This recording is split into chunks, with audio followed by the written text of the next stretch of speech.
When we're talking about history-making moments, there's none better than CBS News Chief Washington correspondent Major Garrett to talk to. He joins us now. Hey there, Major. So, good afternoon. We're on the verge of a former president being charged with a crime that has never happened. Give us some perspective on this. So one of the most overused words during the Trump era was unprecedented. Right. Not now. When we are talking about this, we are talking about something never before seen in the history of our country, and the seeing of it and the instantaneous conversation about it on social media in our digitally interconnected world will create a storm, a velocity all of its own, quite separate from the underlying facts of what may or may not happen. And I want to pause here for a moment to say what we're talking about still hasn't happened, and it may not. I know there is a sense in New York, and I've talked to sources there who believe there is an inevitability about this indictment, which would lead to the inevitability of an arrest, the fingerprinting of a former president, the handcuffing of a former president, a bail hearing for a former president. But until any of that happens, it's still potentially possible that it won't.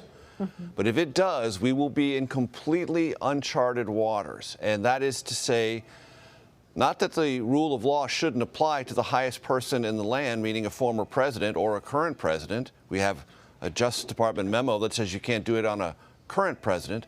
Not that the rule of law shouldn't apply, but that when a moment like that happens, Americans will reasonably ask, well, for what?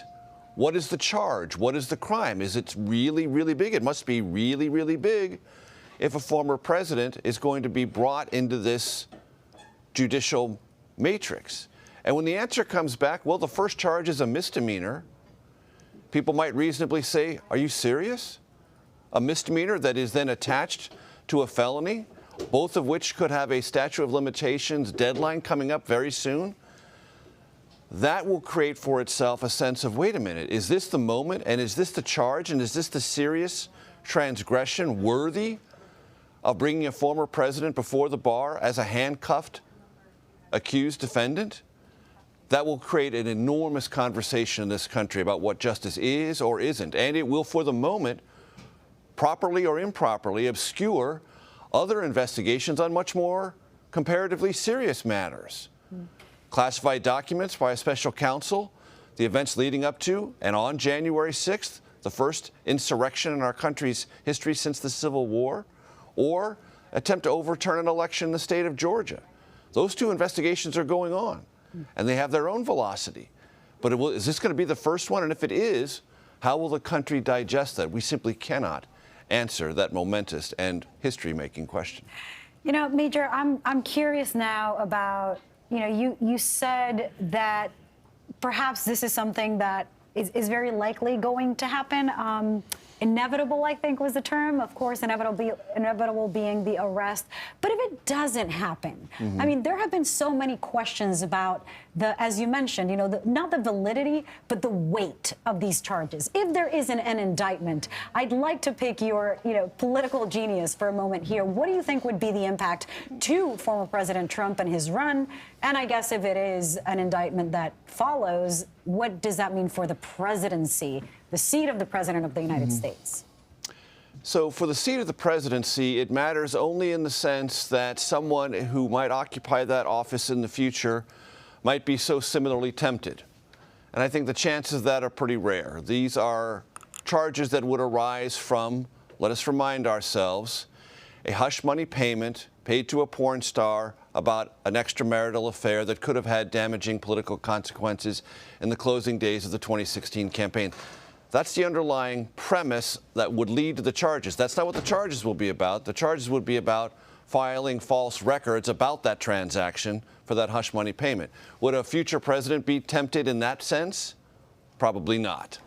But for the presidency itself, the idea that you could be indicted as a former president because the rule of law matters high and low in this country would be a reminder to any occupant of the presidency that once you're out of that office, if you've committed a crime, you can be prosecuted. And there are plenty of people who believe that would have a remedial effect, a positive effect on reminding any future occupant of the presidency that the law matters even to you in your post-presidential life.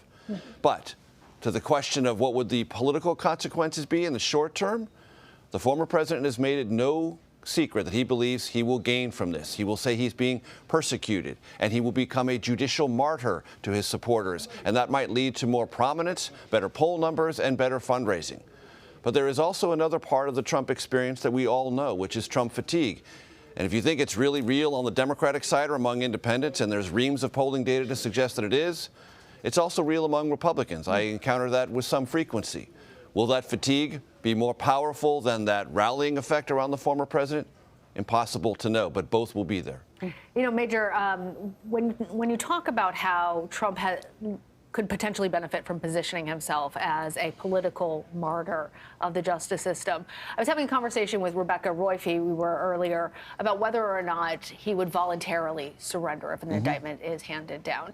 I'm interested on your take on that and what you expect to hear from former White House attorney Ty Cobb, who you're actually going to be speaking with on Red and Blue tonight. Yeah, so Ty Cobb worked for President Trump in the Trump White House, specifically related to everything related to the Mueller investigation. And he was a very good and relied upon attorney for the president in that regard. He will tell us tonight that he doesn't believe this is the charge to bring President Trump into the docket for. He really doesn't. He believes it's a weak case based on Michael Cohen, a compromised prosecution witness, meaning all of his testimony could at least be questioned for its validity and its truthfulness. Ty Cobb will talk about that, but he will also talk about who President Trump is, what he was in his presidency, what he's been in his post-presidency as it relates to the furtherance of the American democratic experience. And Ty Cobb is a harsh critic of the former president about January 6th, about lies about the 2020 election, and rhetoric about that since then. And he believes there's lots that Jack Smith, the special counsel, could look into and bring charges on related to that. And Ty Cobb will give voice to all of that when we talk later on today. But on this particular case, Ty Cobb is a hard pass. Major Garrett will be watching. Thank you. Thank you. And so can you. Watch Red and Blue tonight at 5 p.m. Eastern right here on CBS News.